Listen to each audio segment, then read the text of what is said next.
All right, good morning and welcome everybody. Thanks so much for being here. So it is my absolute honor and privilege to welcome Veda Austin, who is an incredible person, mother, author, artist, and communicator and researcher of water. We were thinking that perhaps just to set the tone, I would take maybe 5 minutes, 10 tops, and just tap into Raphael and bring in some sweetness of the energy and expand our hearts, see if there's any messages at all that might pop in for Veda or for any of you. And then we're so excited to talk about water.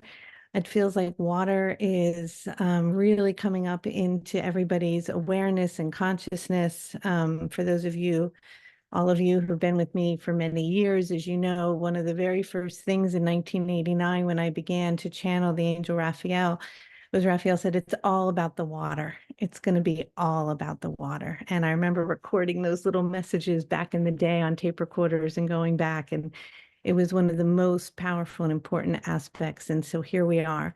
So we're going to get to learn from one of the absolute best. So we're so delighted. So let me just tune in and do that. If for any reason there's anybody new on this call, I doubt it, who's not familiar with me, I'm going to close my eyes. I make some toning sounds. My hands kind of move around. I'm going to bring in Raphael, say hello. Debistry's on the call. She'll say hello back. And we'll just see what shows up. And then we're going to have a conversation with Veda. You know, many of you are aware that both Debistry and I recently were in Ireland doing some beautiful sacred work. It was an incredibly magical and special trip for us. We both feel a little different. I certainly do from the trip. And we were working with the water, but we have so much to learn as I don't know that we've shared much, but we've been called to build these structures and temples in honor of the water and for healing and unity around the planet. But we've already realized many things just with a quick conversation with Veda. So we might explore that a little further, and then she can share with us her work. Okay.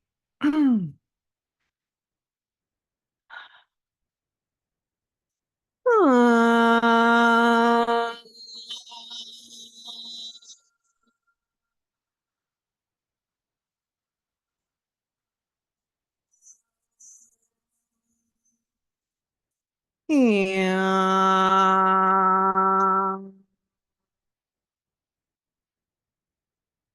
Ow, ow, ow, ow, hello.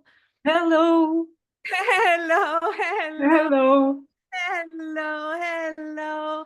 We're very delighted to be here and to attune to all of you and love you from our perspective, as always. And many beings are here in honor of this connection and transmission and relationship to the frequency of Veda. And we are coming from the stars and the inner earth, and of course, the sea waters to bring our love and our blessings during this time and to attune into and bring healing into the heart of Veda for great appreciation for her and all that it is that she is doing in relationship to being a voice for the water.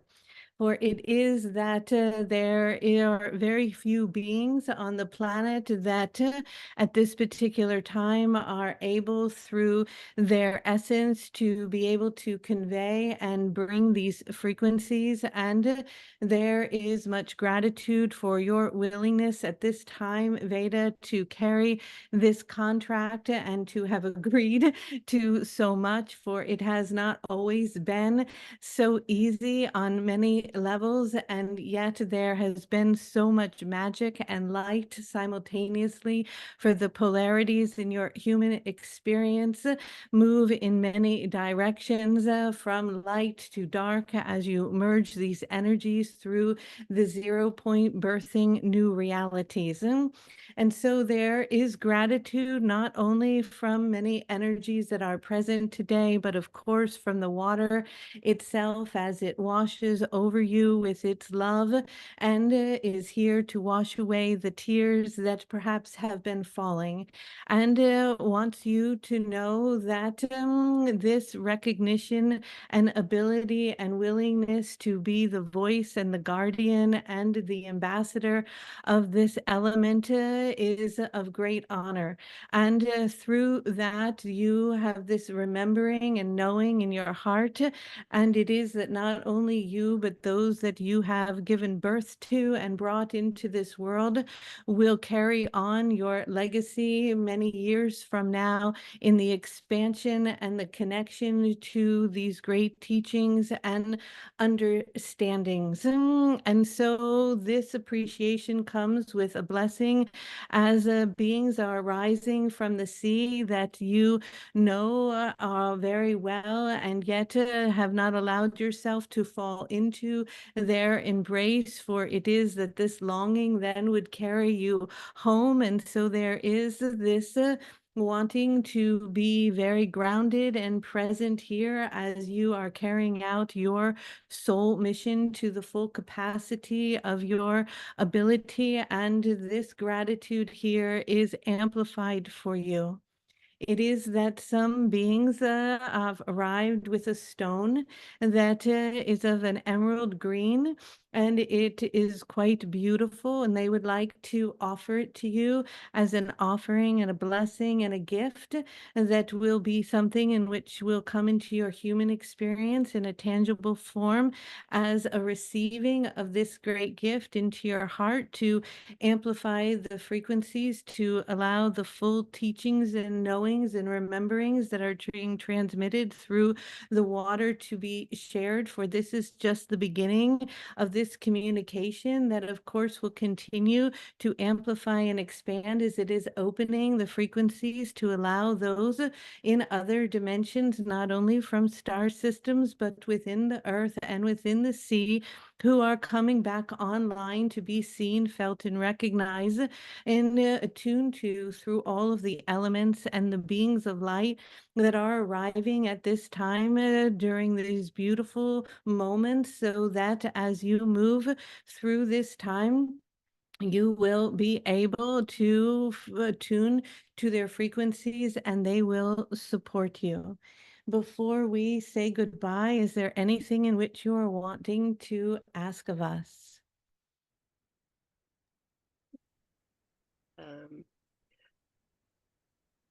Only knowing that I have support is the only thing I need. It's so nice. There is so much support, and we understand that it is sometimes hard to allow yourself to be in receiving of this, for you are such a great giver.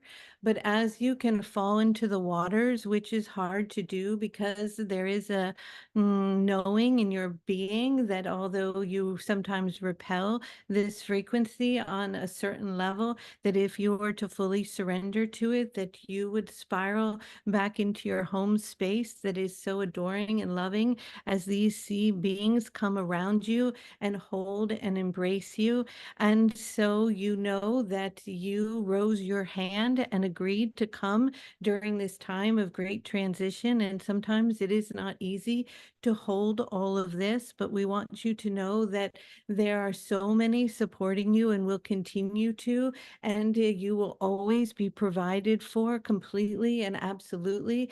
But we also want you to know that your work and mission will even expand more, but that you have the energy and the capacity to do that, and that you are in no way alone, and that we love you and are placing a pyramid of light inside your heart. And if you would just close your eyes for a moment and allow us to gift this to you, we would like to place it in your heart with this beautiful stone that will heal your heart and amplify and allow this light that is coming in from the sea waters to rise inside and move through your cells and your DNA, swirling plasmic light through your being that is also coming in from the stars above. For you are unique in that you carry both of these DNA frequencies that is quite unusual at this time, as you are part of the energies that are seeding the new star children and beings that are coming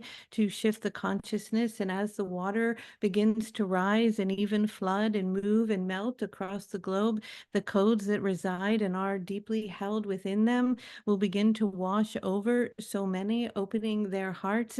And it is you that is bringing the recognition to them to recognize it as this loving source and the origin of source and love itself. And it is through these transmissions of your information and sharing that so much is occurring to help the planet. And so many are coming today simply in honor to bow to you. And it is not easy to allow others to do so, for you are humbled in your heart, and yet it is required now for you to hold and feel and empower yourself with this willingness to be able to recognize that this beauty residing within you is bringing much love and unity, and it is forming something that is shifting and allowing a change to take place that only the water can do. And so much gratitude, many blessings, and good day.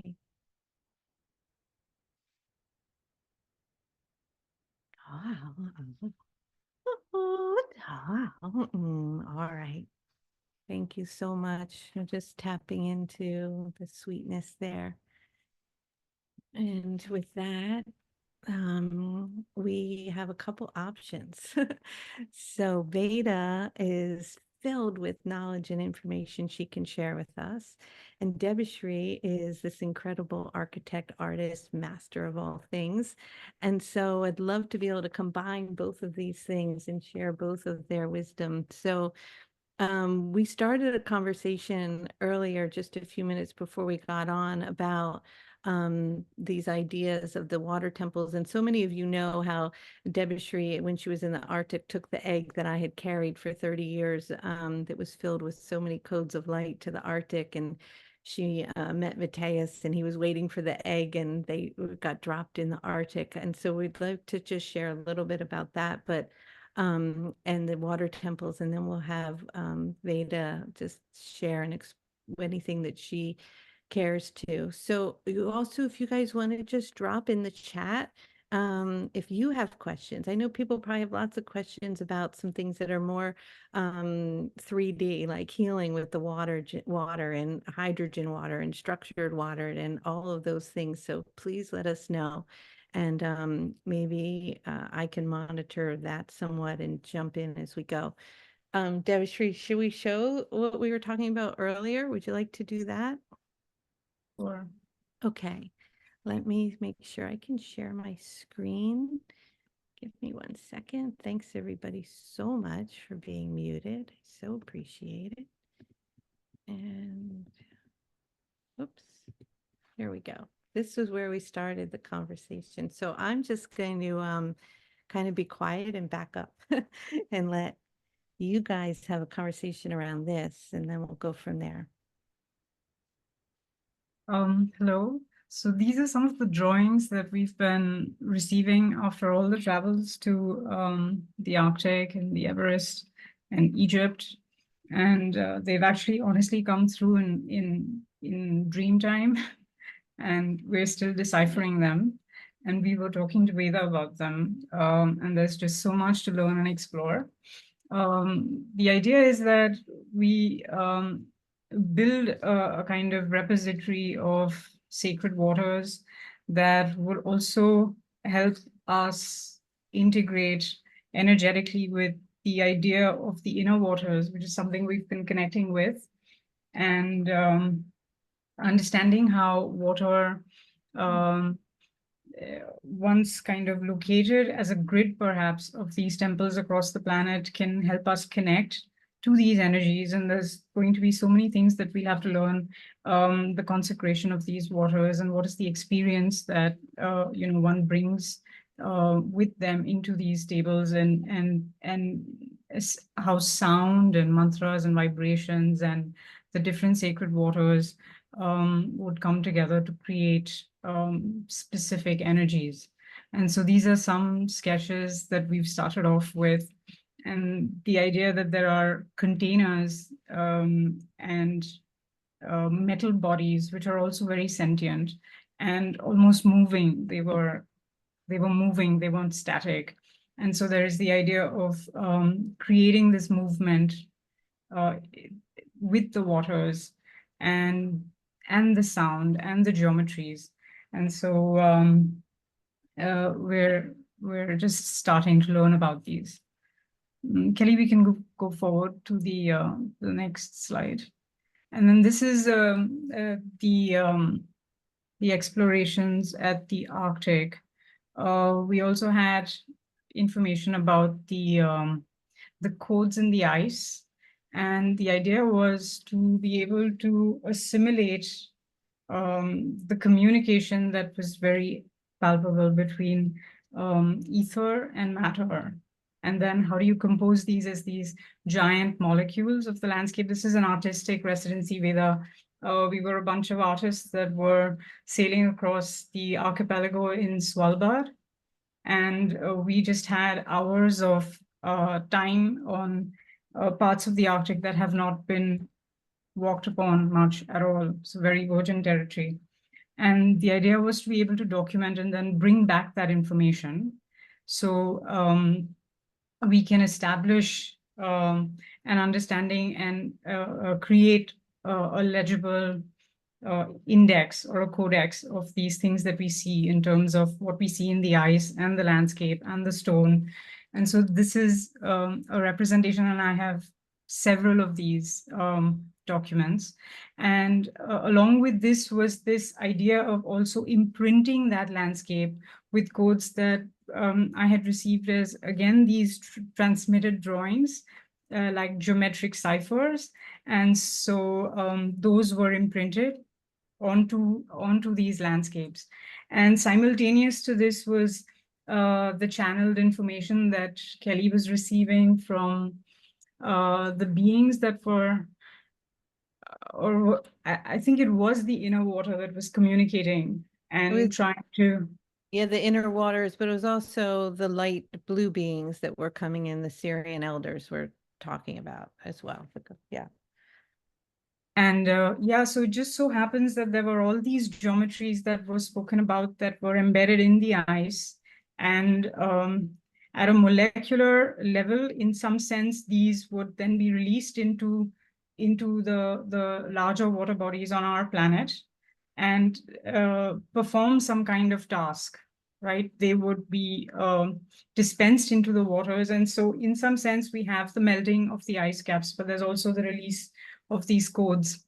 And I think there is also a seeding of a particular kind of DNA that was kind of stored within the waters, and also an aspect of healing for the waters that have come to be contaminated. But again, that's something that we would love to hear from you about. These are the ciphers, the geometries that were encoded within these landscapes. And we've recently also realized that we've been asked by the waters to kind of build up a communication in a way that one is that we're receiving information, and then the other is that we're being asked to imprint messages that would probably, go back out into the ethers in some sense. And right now it's very visual, it's very geometric, and they're still ciphers. And so again, it's open to what you might see in these. And of course, the idea is to explore this secret bond in things that we don't really understand, but we're starting to see this. And they come with their own consonants and their own geometries, very similar to your work, and it is the same thing, perhaps.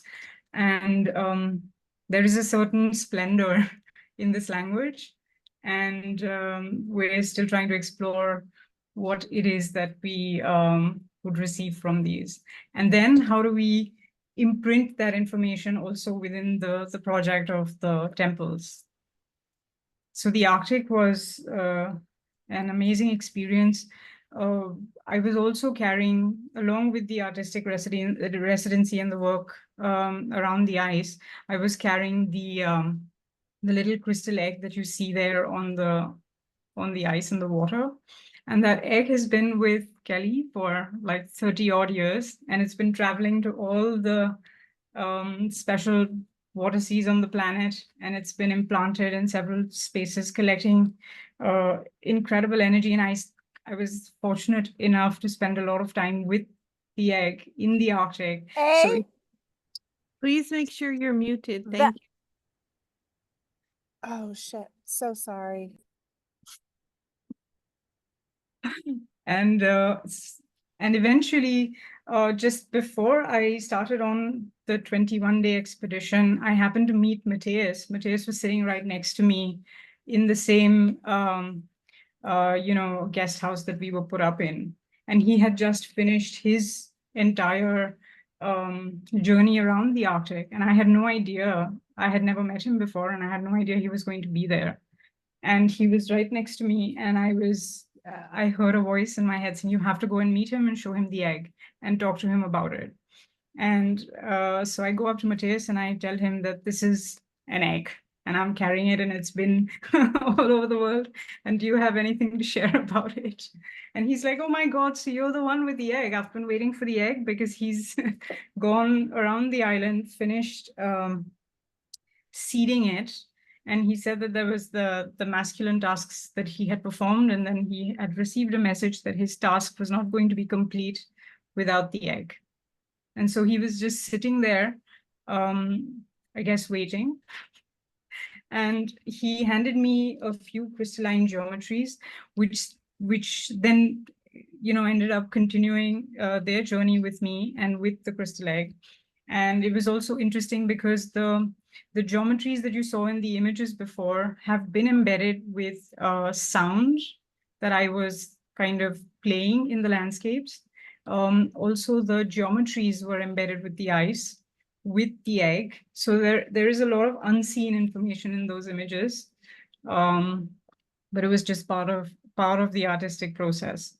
And then we had this confirmation with the rainbows and the white bow in the Arctic. And we also had, so I dropped the egg on the solstice, and Kelly had received specific instructions for how there was going to be a line in the water. I mean, it was very abstract, actually, not specific at all. But eventually I managed to find it in the open ocean between the fjords. And there was really a line, just as Raphael had said. And that was where the egg had to go. There was a specific geolocation. And as soon as that happened, we had a great visitation from a humongous blue whale.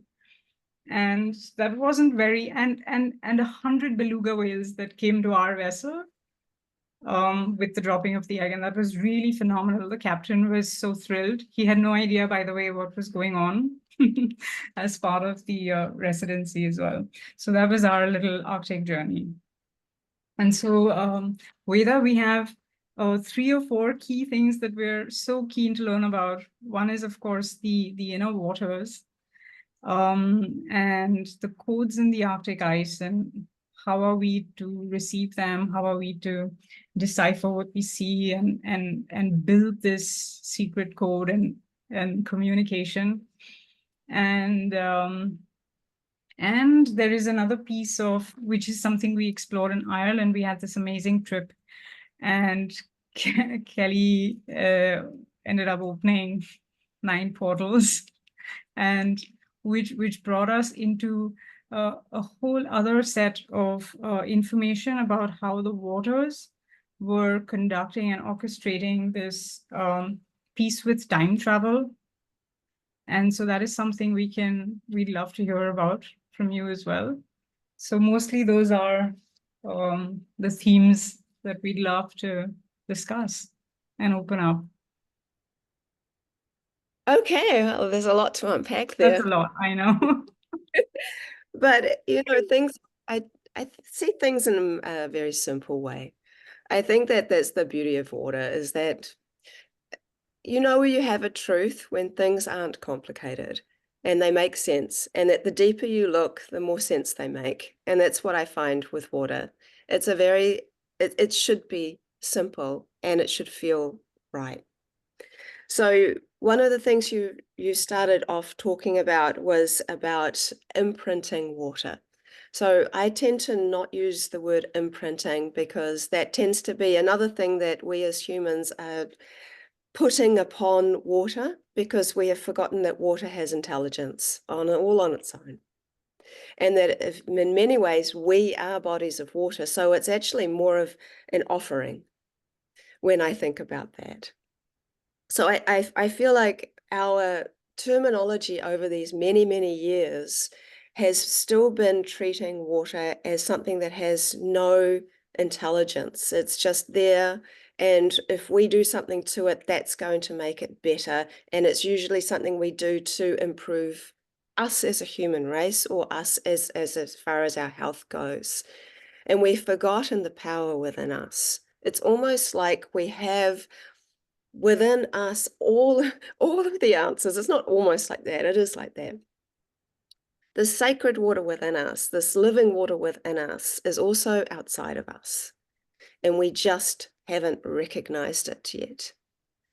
And I think that that's an important piece. So for me personally, with the geometries that we're thinking about, I mean, there's been so many people like Robert Edward Grant, for example, that talk about geometries and sacred geometries. And of course, sacred geometries have been around and they make up the universe. And water, I've discovered, also has its own language of symbols. And it understands itself. And in fact, it uses those symbols to teach itself. And I'll give a really quick example of that. And I'm just assuming that people know what I do here, but basically I freeze water at a very specific state of freezing, a specific state of the ice. So there's liquid on top and ice underneath. And then I tip the liquid away and I photograph and look at the crystallography, which is a very thin layer of ice that's stuck to the dish. The whole process takes about 5 to 6 minutes. And what I've got is this language of symbols. I have art as well that most people know about my work, and we have signature patterns. There are 3 ways using this method that I've seen so far that water communicates.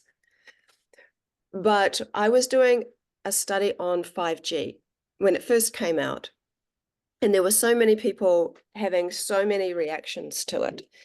And so I got spring water, of which I know its signature pattern. Each water has a specific pattern based on the kind of water it is. So I collected some beautiful spring water from the same place that helped, the water that helped heal my body. And I know the signature pattern, which looks like a large hexagonal pattern. And then I let that melt. And then I took it to the 5G tower and I left it there for 5 minutes. And then I froze it again within an hour. And what I saw was there had been a shock wave go through the entire water. And when it froze, it was extremely disordered.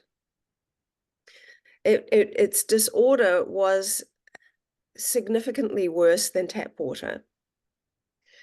And then I let that melt and I refroze it, and I let that melt and I refroze it. And you can only do that about 6, 7 to 8 times because you're always losing a little bit of water.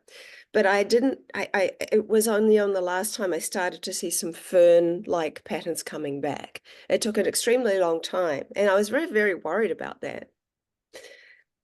2 years ago, I got back to New Zealand and I did exactly the same thing. I went to the same source of water. I did a control. I hate that word, but people know what I mean when I say that. So I did the signature pattern here. I saw the beautiful hexagon. I went and I put it by the exact same tower. I was actually using the same water from the same source, went to the same tower, left it there for 15 minutes, came back within an hour. I froze it. And the first freeze shows a shock wave, similar to before. However, the second freeze showed something unexpected. And I think that's important to not expect things from water, but to actually be the observer a little bit more. What I observed was that there was a little bit of disorder, but there were 2 hydroglyphs. That's just a word that I think is a good word for the symbols that I've seen in ice. To say I have 1 hydroglyph means I have to have seen the same symbol appear using the same word influence at least 50 times. What we found is that there are multiple meanings that seem to be interrelated to one symbol. I don't just use English. I've used this with multiple different languages and have had other people help me discover these symbols. There's more to go into it with that because there is more complexity, but the symbols themselves seem to just keep evolving, and I have approximately 45 of them. Now, what I saw in the ice was 2 hydroglyphs, one which means message. It looks like a triangle with a frill on the either side. And then the other was information, which looks a lot like, kind of like, I guess, like ancient language. So together it was an information message, a message of information. So it was talking to itself. The very next melt and freeze, what we saw was structures that looked even more beautiful than the very first spring water sample. So what we saw was that water had figured out how to improve from something that had been destructive before. And something that was clear. yeah. And so I've been speaking with a really lovely man called Jonathan Butts, who designed the natural action tech vortexing little unit. Sadly, he unexpectedly passed away in the last few weeks. But he had written a piece for my upcoming book, and one of the things he said is that he worked with water in a plasma state. I saw one of the comments was, I just saw the word plasma there. So he was working with, because with water in a state which looks like fire, sometimes it's called flader. It's like a laser, a flame, but it's also water. And so it's water in a vapor stage that can burn using implosion, and it's incredibly effective, but it looks much like a very direct flame. And he was making and working with this technology. He's an engineer. He used to work in nuclear physics. So he was working with this water and this laser design.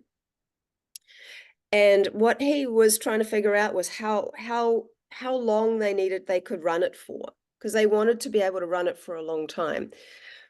But water was able to tell them or show them that it needed rest. It needed rest at least every 2 hours, and it needed at least half an hour of rest. If they kept this machine, if they kept it just going 24 hours, the water would give such a big electrical charge back that it would nearly blow their $1 million machinery up. What he said really was interesting. He said, coming from his perspective with his scientific team, is that water, he said, has more ability to self-learn than AI. And he said that actually it was constantly reading a field. So if they were trying to interact with it and they were using all different various machinery and technology, they had to go, I think it was either 7 feet or 7 meters away before they started to be able to get waters to not be interfering in the field. So what he also said, and I think this is important, and I've seen it myself in various things that I've seen with water, is that water will heal itself. The water molecule will heal itself before it heals its environment. So what we're seeing here are boundaries. So when we're pulling it, and we were having a conversation prior to this, and I'm going to share it because a lot of people are just, we don't know what we don't know. And I mean, I don't know everything. I feel like I only know a drop, to be honest. And I just keep kind of, I don't know, just opening my heart to see what water wants to show next. But I think that when we start working with water, one of the things we have to ask is, what is water?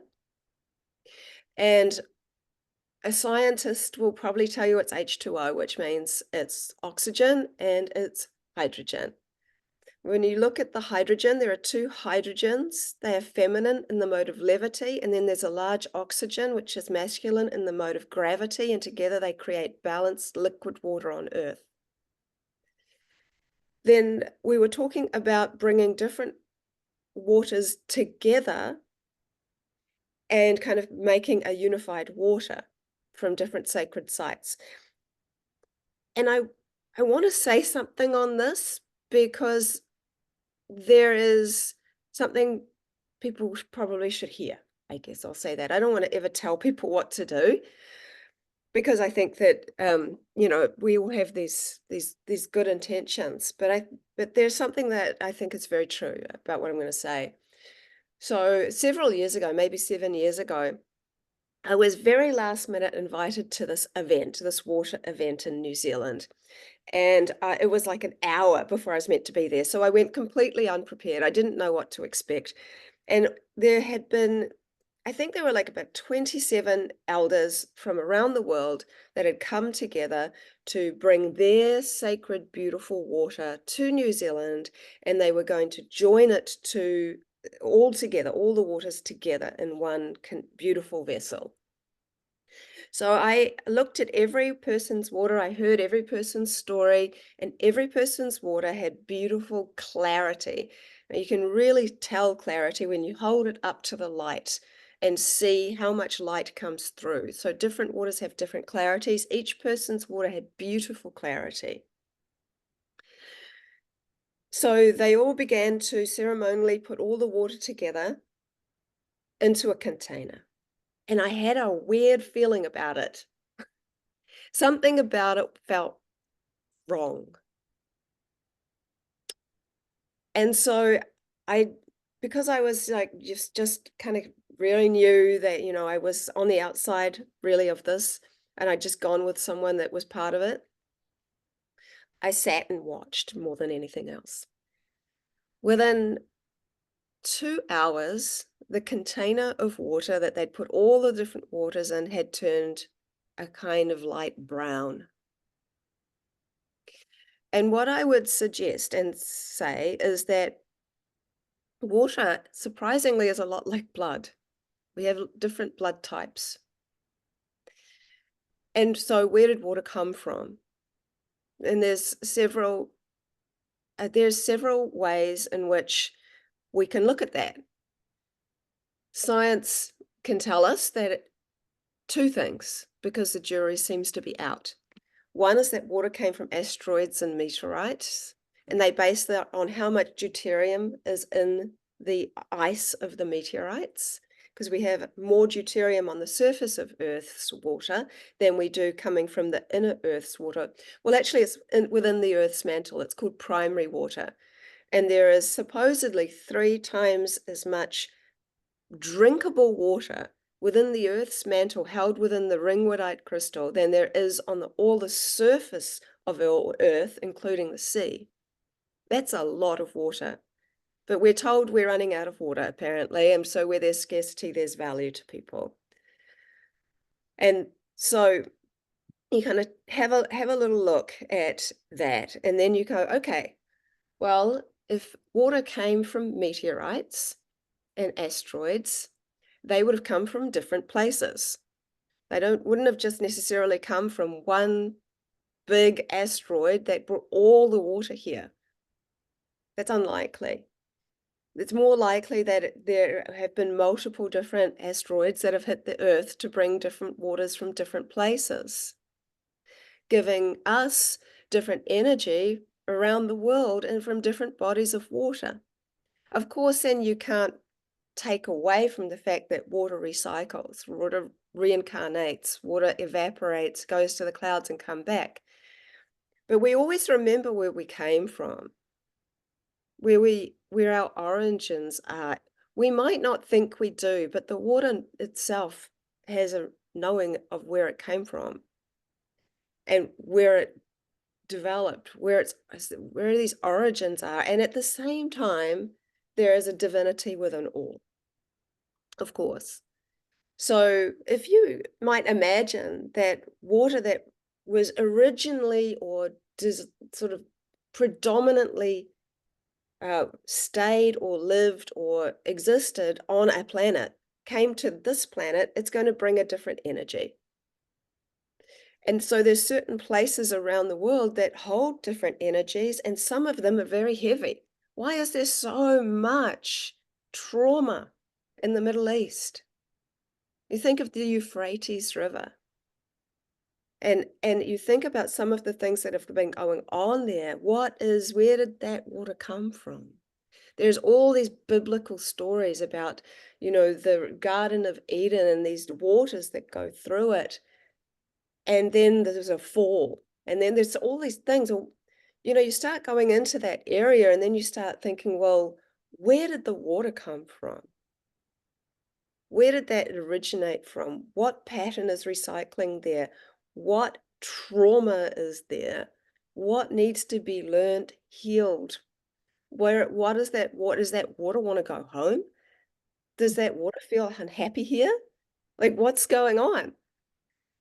And I think that there's many things we could think in our human mind, but water is more awareness in many ways. So I'm sure that there's multiple things we could think about that.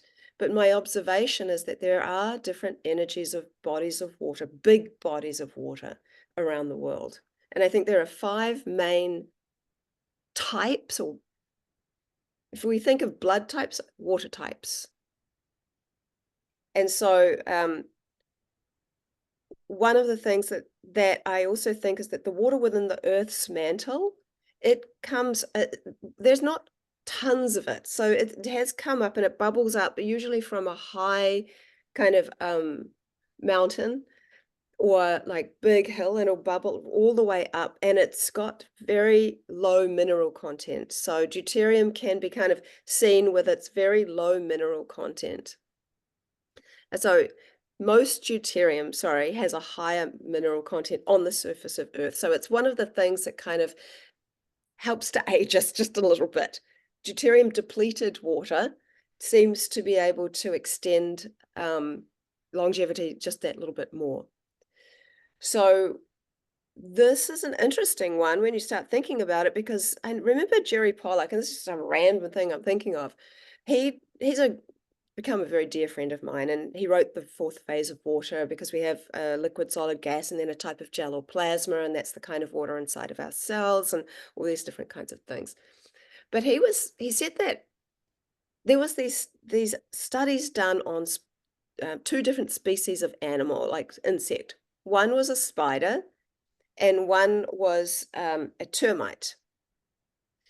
So he said that there is a spider, it's the same genetic type of spider, but one lives inside of a cave forever and one lives outside doing spider things outside. And he said that the spider that was outside doing spider things would live for approximately 40 to 50 days. The spider that lived inside the cave, that never came out, that was only exposed to infrared light, could live for up to 40 years. He said with termites, the queen termite never leaves the nest, whereas all the other little termite guys go off and do all their termite things. And the regular workers only live for about 40 days, whereas the queen could live for up to 50 years. Infrared light, he puts this down to, as being so good for us. So this was really mind-blowing to me. He actually even said that, jokingly, if you want to really have longevity, expose yourself to infrared light mostly. I found that very curious, and maybe it's just works with insects mostly. But then, you know, there's been studies about certain different Buddhist monks that go into a cave. They don't sit there under a tree all the time. They go into a cave. So there's something very special about infrared light. It's water inside a body of rock, is where I'm going with this. We were talking, and she was shown this design that was made where the rock looked like a little dog. It had like a little legs and a body, and then there was the long rock that she showed, and then she had like a kind of crystal thing with water inside of it in each one. What I suggested is that basalt rock has a resonance. So if you ever go to if you're in New Zealand, and if you ever go to the Auckland Museum, when you go, there's a certain section where they're talking about volcanoes, because we have the most volcanoes of a city in the entire world in Auckland City. But there's this thing with these hanging huge basalt rocks that look like they should be so heavy, but actually they're not. They're kind of hollow, and you can ding them and they make tones. And my husband just gave a presentation on these giant geoglyphs out in the Jordan Desert. Well, one of the things about the rocks out there is they're basalt. And basalt has a toning resonance, and it's been used by many ancient people. So when I saw that little design, I saw that it's basalt. So anyone that was approaching it to introduce themselves, so to speak, could ding the basalt, and then within it, it was talked about this kind of crystal, and the crystal hold water, and that's a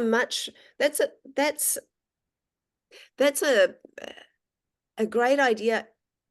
And I would also suggest that you find water that's already in a crystal, because the analemma wand people who have already kind of done this idea. So I also want to bring attention to this, and this isn't against, I'm not saying anything bad about the analemma wand people, but essentially, for anyone that doesn't know what that is, it's been very well promoted. I've been sent one.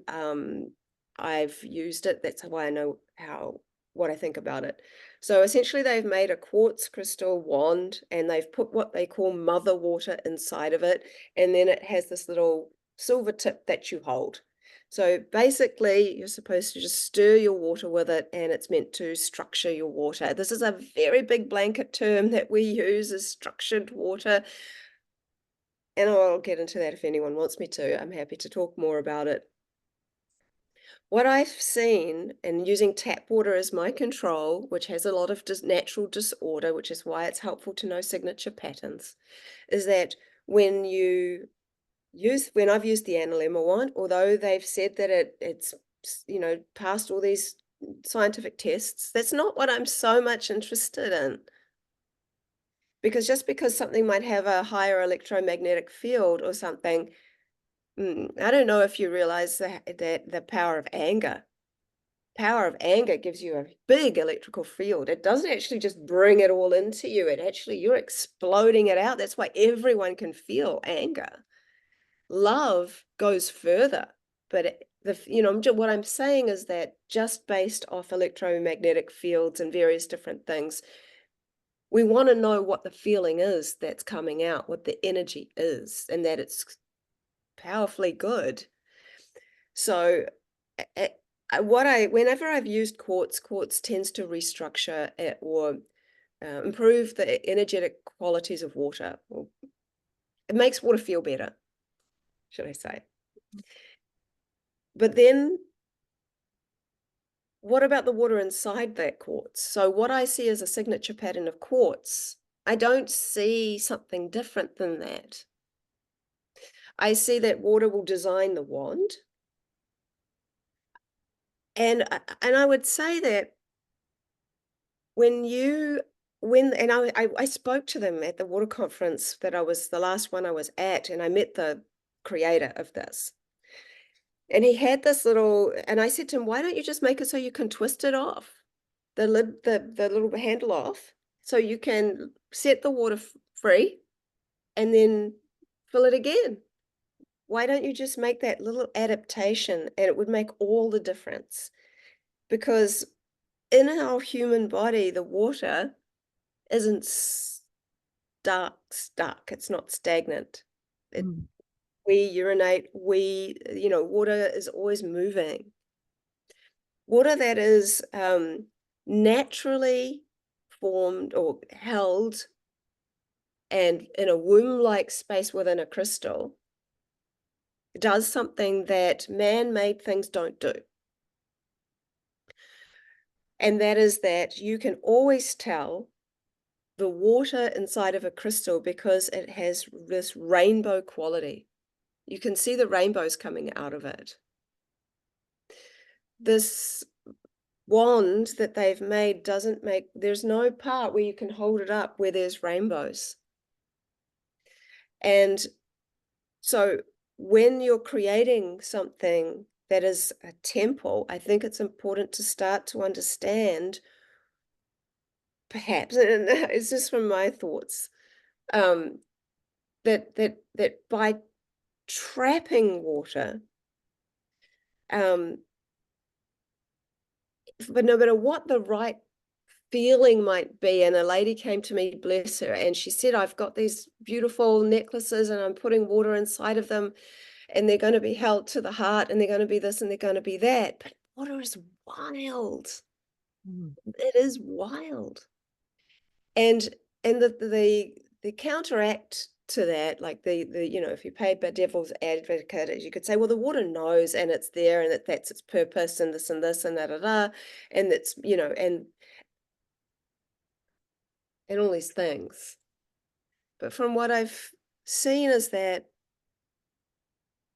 unless your water is shining out rainbows, there's something not quite right with that. So just a quick note, sorry, Veda, but in the drawings, what I had actually seen was that it was wild. I couldn't even draw it. The whole structure was moving, like I mentioned, and the crystal was an anhydro, so it was not man-made. It had appeared in the structure, and it's actually affixed to the stone. There's no water, there's nothing trapped inside in that sense. And about the mixing of the waters, it was very distinct that it was like this structure that had little pockets where all the sacred waters were actually separate. It's just kind of repository, but they weren't mixing. And we also, Kelly and I had this discussion maybe just a couple of days ago, and we wondered about the mixing and how, what were the druidic formulas or the alchemy of that. I mean, there's definitely a whole science to it, as you're rightly saying.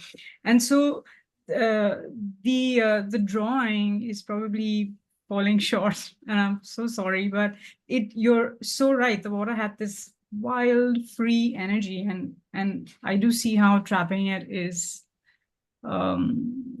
feels constrictive. So thanks so much for that. So much to learn. Absolutely, and so I kind of get the sense that that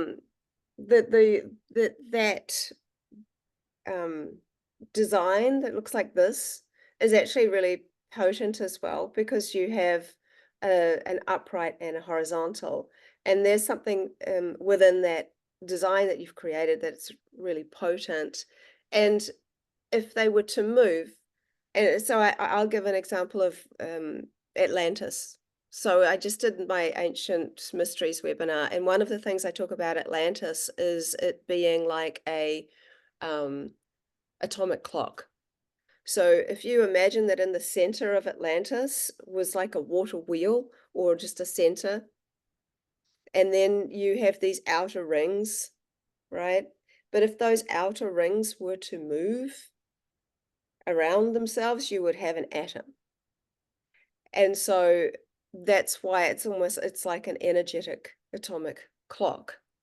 And so with this design you're creating, and with the water coming out, or however it works, and using a crystal technology, which is, of course, what the ancients knew very well about using. Oh, by the way, I want to add this because I think it might be helpful or relative in any way, but a friend of mine, Tim Moon, he's the archaeologist from the Bosnian pyramid, and he has done talks on my ancient mysteries in the past. And one of the observations that they made in Bosnia was that they found these basalt rocks. Again, there's that type of rock again, these types of rocks. And when they would slice them in half, what they found was that there was a cavity inside. And around the cavity was a crystal paste, a quartz crystal paste that was white. And it looked, the whole thing reminded me of a coconut. So you have this brown outside, you have this white inside, you know, the flesh, and then you have this milk, this nectar. When you look at the coconut, it's like this perfect food. The coconut's kind of this egg shape. We're talking about eggs again.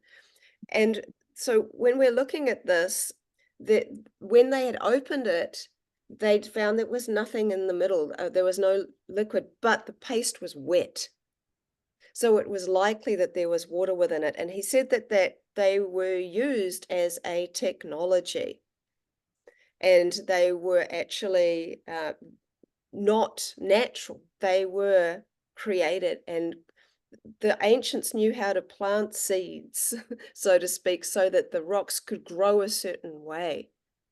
So this isn't just about us manipulating, it's actually about us planting seeds. And I think even when you talk about seeds, you know, I have a hieroglyph for seed, which looks a lot like a coffee bean. And one of the rarest materials in the universe, we're not talking about gold or diamonds or any of these things that we value on earth, but it's wood. Wood is one of the most valuable substances on our planet. It's one of the things that makes our planet so unique. And I think that that's why seeds get mentioned throughout ancient cultures, because wood and trees are so incredibly important. And that upright stone represents the tree. It's like a representative of the tree. And it's almost like the tree has 5 branches. The 5 branches are the 5 different types of streams of water. And one of the things I'd add is that just because I've said that all waters shouldn't mix, there is occasionally, and I don't know how many there are, there may be more than I guess, but I think there's still under 10, these mother waters or seed waters, which actually are able to be the ultimate mother that can heal all other waters. Mm-hmm. And that they are on our planet and they are loving naturally, and that they can actually, just with a couple of drops, actually unite them. And I would have suggested, although I don't even want to particularly try this because I don't really like putting all the different waters together, but it might well be that a couple of drops of seed water in amongst all of those different waters that have been joined together and gone slightly brown could clear them. And that's the water, I think, that is within our essence. I think the spiritual water within us is this seed, this mother water that can heal and unify all of us.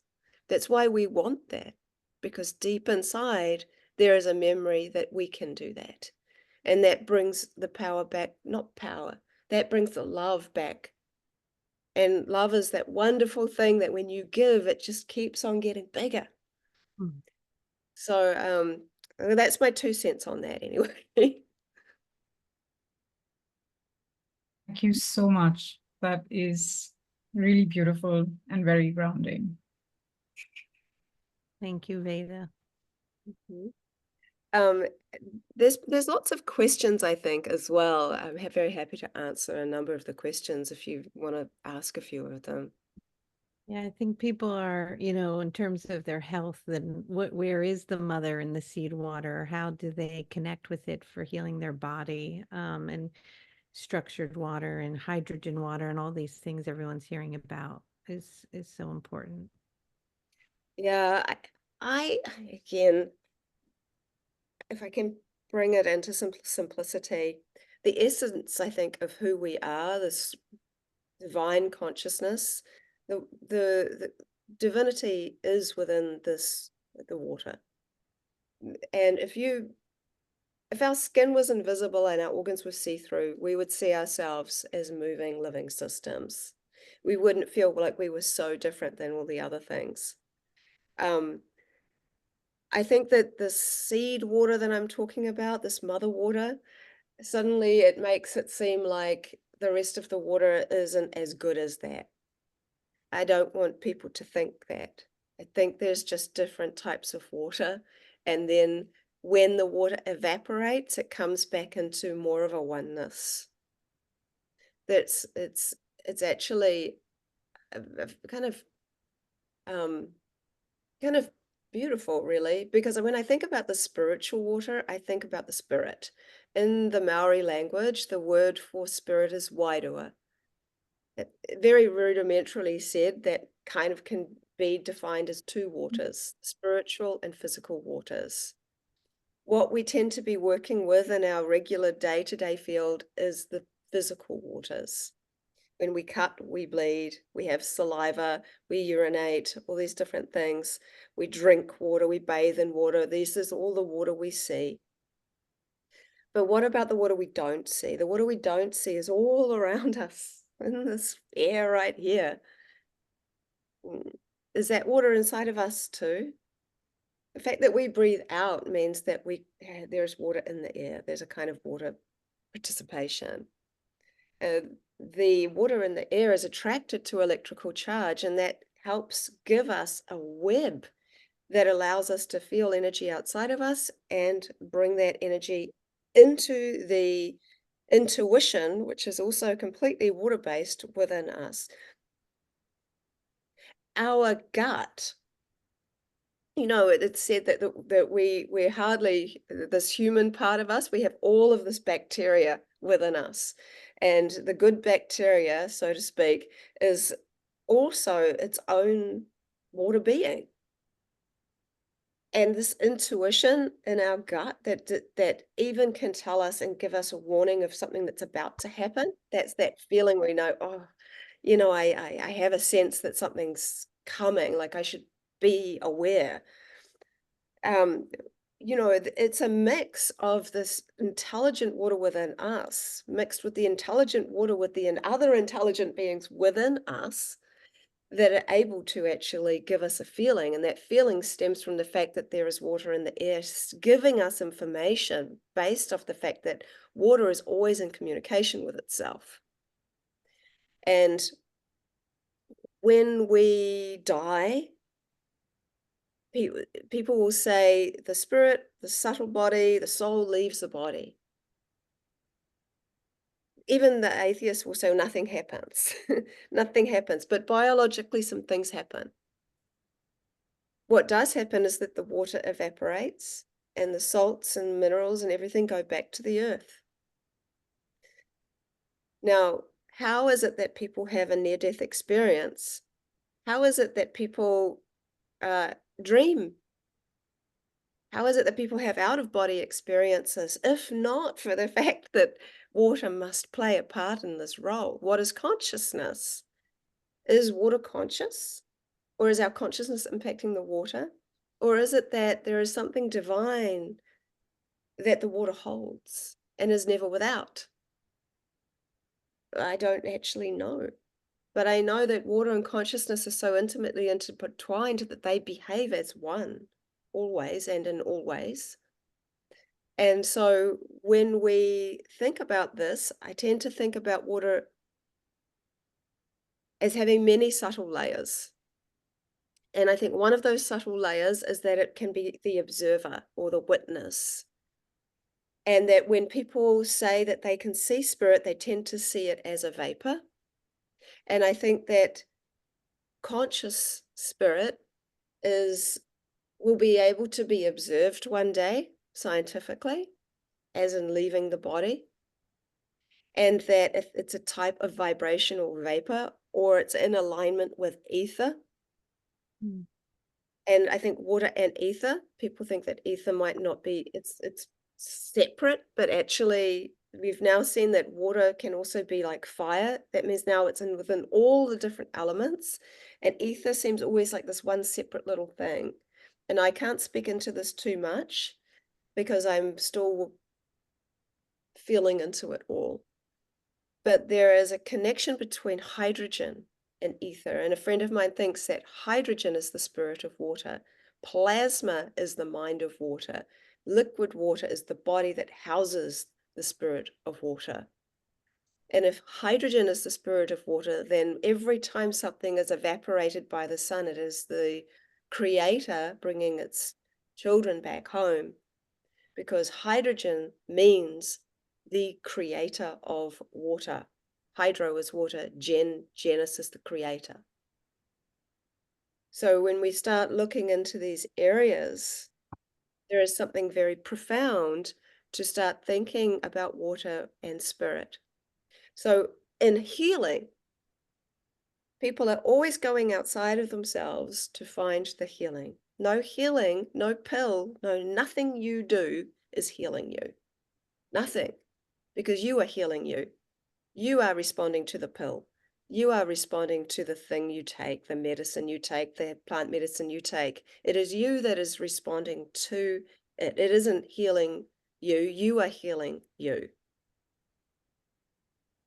And I suspect that because our saliva has so much more intelligence than we ever give it credit for, we don't even think about it. But why do you think it is that if you're on the fence about someone and you've kind of fancy them and you just think, well, I think I like them. Yeah, I don't really 100% know if they're for me. That first kiss is going to bypass all that brain stuff and tell you exactly if you like them or not, or if you want to go any further, because your salivas will figure that one right out pretty quick. Sometimes that can be biological. Sometimes that can be very intimate and deep. So when your saliva, one of the things I've done is studies on the different bodily fluids. So I've spat into a dish and and frozen and so when you spit, it always forms bubbles, and the bubbles are a very fine layer of this beautiful fourth phase kind of stretchy water. And one of the unique things about fourth phase water is that it can absorb more light, which is one of the reasons that I'll get back to as to how I think the beautiful imagery that I get in my crystallography is working. But when you spit into a dish and you've spoken something, a word, a sentence, what I've quite often seen is little images inside the bubble or on the bubble that depict your word or your sentence or the feeling of what you said, which suggests that if you are drinking water, hoping that it's going to heal you, and you're ignoring the relative at your door, just by going to get the best water from the Himalayas or whatever it is, and just drinking that, assuming that it's going to heal you because it's the best, without welcoming and being the welcoming committee at all, there's like no welcome, I would suggest that you might get better healing response if you actually welcome that water in, even if all you have is filtered tap water. And I have seen this happen. I've seen this play out. I know somebody who had a condition and read and right, I'm going to get the best water, got the most expensive water from, I can't remember where, but there's one that's like $100 a bottle for water. It was very rich, got like all these bottles of incredible water sent, and it was just drinking, doing this, trying to do a water fast, doing all the right things, but had no connection to the water or even to the land where it came from. And then on the other extreme, I know a person who could only afford filtered tap water. That's all she had. She had a very serious vaccine injury to the point where her autoimmune disease that they said that she had, but she didn't have before, had it made so she couldn't even walk. So she could move her arms and things like that. She was doing all these things. So, but what was interesting is that she had a very direct relationship with water, but she had also learnt how to do my crystallographic method. One of the very interesting things, and I'm talking about her healing. So just actually another example might be better, and I'll get back to her. I have another example of someone that did the exact same thing as that person, but was using only tap water. That's the filtered tap water. That's what she had. And yet she welcomed that water into her body.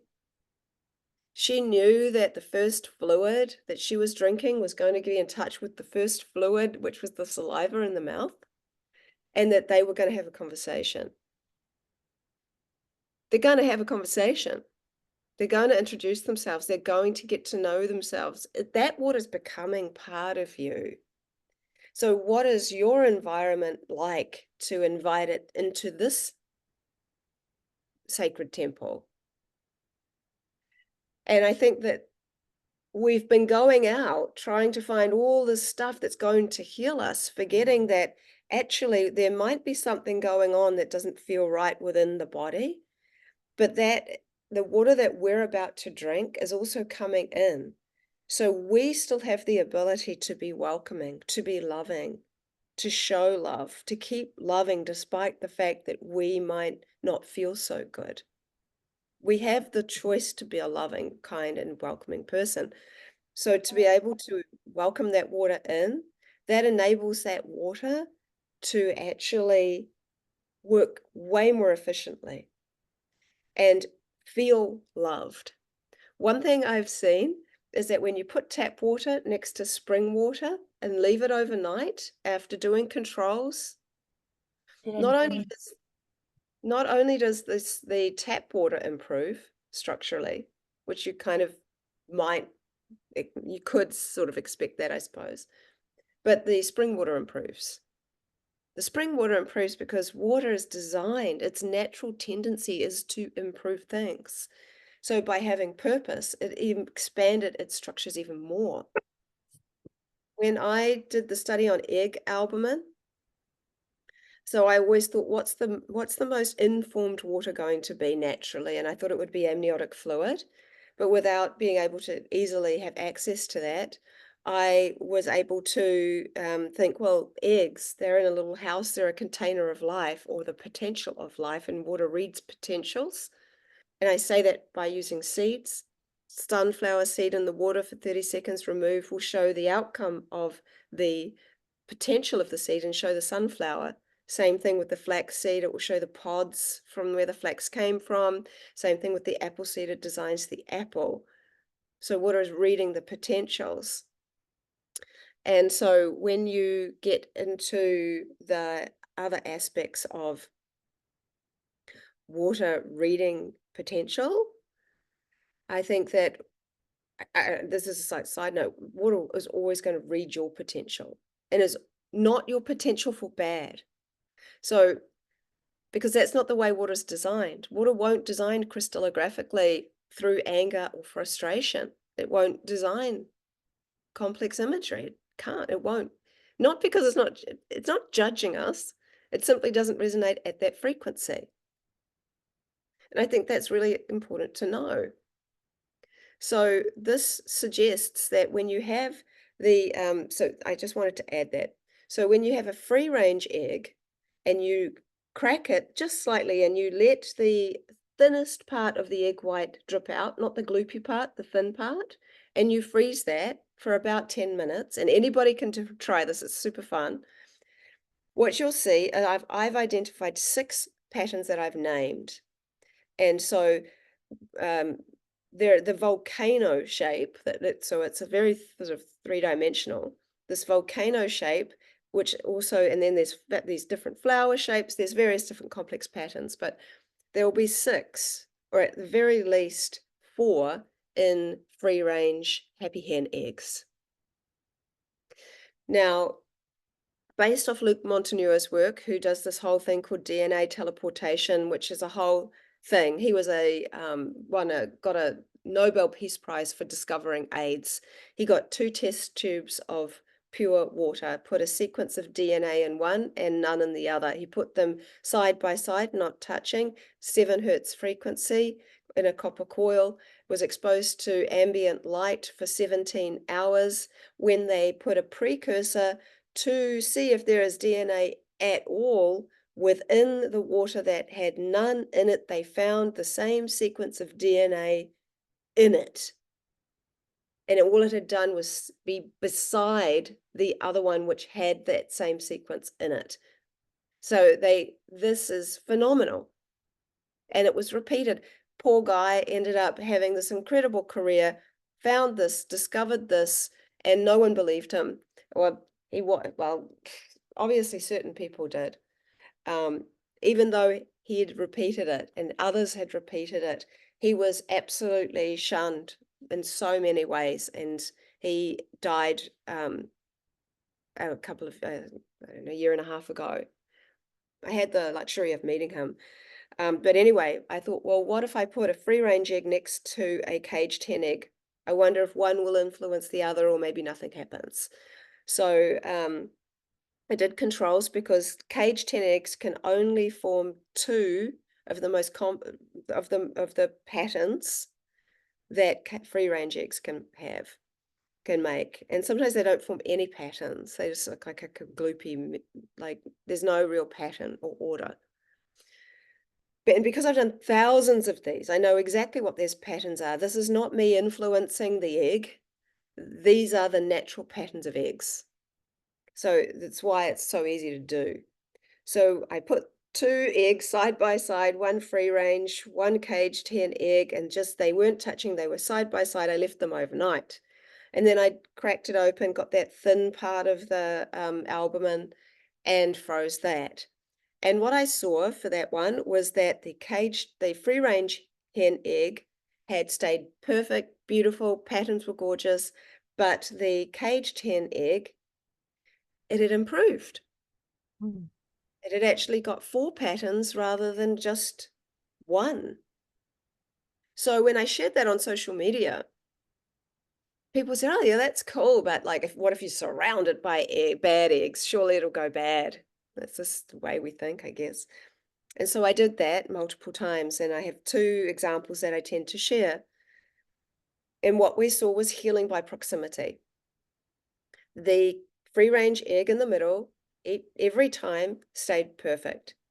The caged hen eggs that surrounded it closest improved so significantly that they looked like free-range eggs, and the ones further away had improved, but not as much. Now let's put that into terms of humans. By molecular count, not by volume, we're 99% water. Our eye lens is 99% water. We literally see the entire world through the lens of water. If eyes are the windows to the soul, then tears are an expression of spirit. If we think that there are more water molecules in our bodies than stars in the Milky Way, and yet we're at school, we're only taught about the hydrological system, then what we're seeing with these eggs is that if we heal ourselves, we naturally heal others. And when we are in our healing journey, people have talked a lot about different types of water. There's a whole different lot of things. When people ask me what's the best water to drink, I take a quote from a friend of mine that was very philosophical on this, and the more I think about it, the more it makes more sense. Not including the primary water within the Earth's mantle, there is about 2% of water on this earth which is drinkable. In the West, or in the Western world, we are so lucky to be able to have some of that water.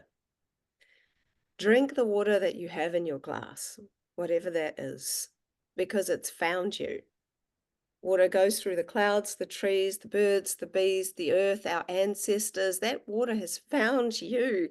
There is a reason for that. It's not a coincidence that it's got right in front of you. I think that when we consider the water that finds us to be sacred, to think of water not as a resource, but as a relative, I think then we are able to start feeling like every drink of water is one of our ancestors coming into us to help heal us. And that to me is a truth. I think we've taken the power away by going and thinking that we can't do this ourselves. We are the power of healing we've been looking for. My personal preference, if I am able to have to choose which water I have for my family and I, we're fortunate enough in New Zealand to go and collect spring water. I know where my water comes from. I know that it's a blessed area. I know what the trees look like that grow on top of it. I've touched the earth where it comes up from. I have a connection to that water. There is something powerful about finding a spring close to you. There's a website called Find a Spring, which helps you find any of the springs nearby you. If you can't do that, if you live in the middle of the desert, and I've lived in the middle of a desert with my husband when we lived in a place called Helendale in the middle of nowhere, goodness. I love the desert. I love how things manage to grow in the desert. The plasma water within the cactus is so potent. You know, well, life, it finds a way, and it finds a way through water. But if you're going to buy water, I would suggest that you buy water in glass if you can. And water is very sensitive to artificial light. Water that's been sitting on a shelf that is in a clear bottle is going to have been affected by the artificial light. When you have spring water, you know what patterns it looks like when it comes straight out of a spring. They tend to be the same, these big, large hexagonal patterns that looks like a star with ferns off each leg in the form of a hexagon.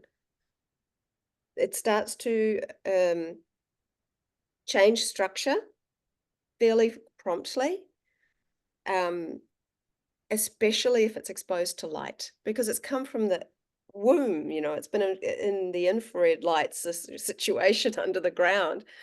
And so when it comes out and then it's suddenly in this kind of like shock, it's like, imagine coming out of your mother and then having like a floodlight at you. How intense that would be. It's like, oh my God, no, please. Like remembering like little babies, it's so hard on them. So this is like water that's coming up and then it's just thrown into a clear bottle, and they don't care if it's sitting outside waiting to go into the Whole Foods or wherever. I've seen lots of water baking in the sun outside because they haven't brought it in yet. So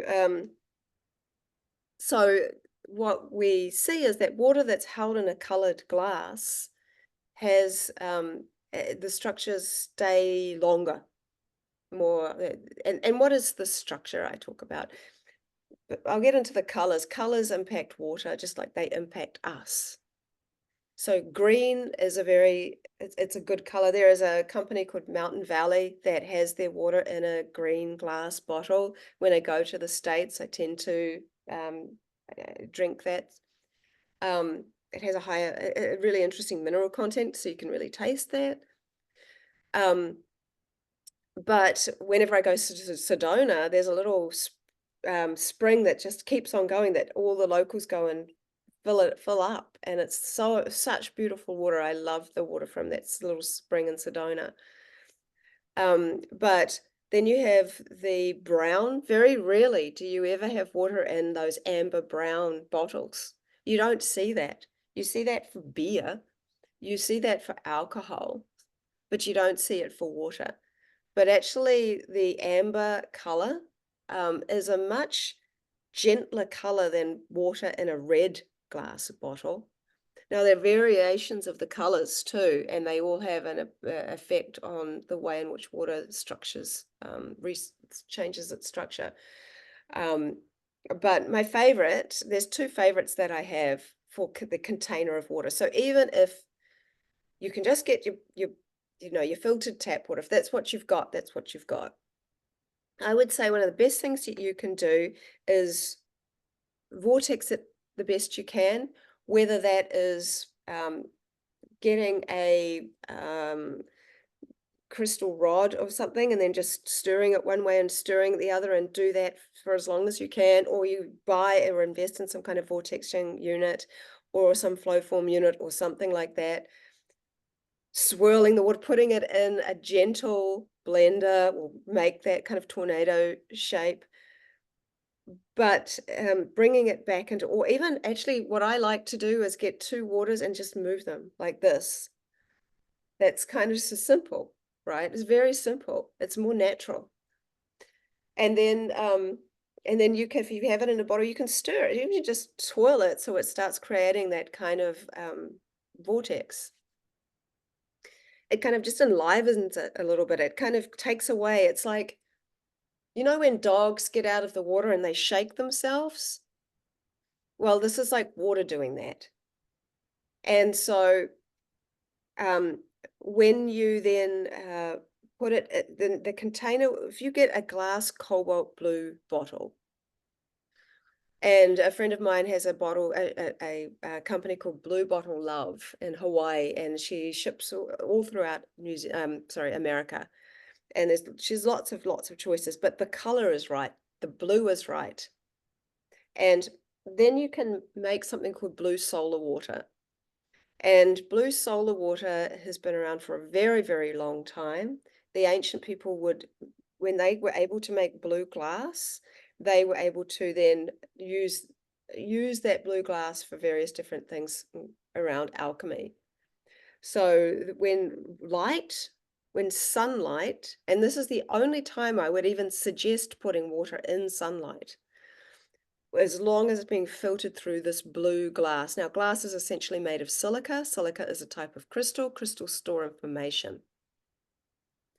So if hydrogen is the spirit of water, then the spirit of light is coming through the color of blue, and it's going into the water that you have. Now, what it's supposed to do is, if you leave it there an hour in this, basking in its creator, and then you drink it or you give it to somebody who's not well or who is healing or who's been in trauma, it's supposed to help to get rid of or help ease trauma in the body, stress in the body. And over these last few years, so many people don't even realize that they're in fight or flight still. And so many things have been happening because to their body, because of holding on, fight or flight. I've been in fight or flight too, so I get it. And so for me, this process of making blue solar water, it eases. And one person I know rang me. She's a doctor, and she's an integrative doctor, and she had a patient who was in a terrible car accident, a lot of trauma. She said, what's the best type of water I should be giving her? This person was also her friend. She said, what should I do? I said, the first thing you should do is make blue solar water and give it to her. And from a doctor's perspective, she told me that lady healed in half the time that then was expected for her. But her cognitive mind, because she'd had a brain injury, came back online quicker than she could have ever expected. So I always say, if you're going to do it, find yourself a spring water if you can. That's really very powerful. So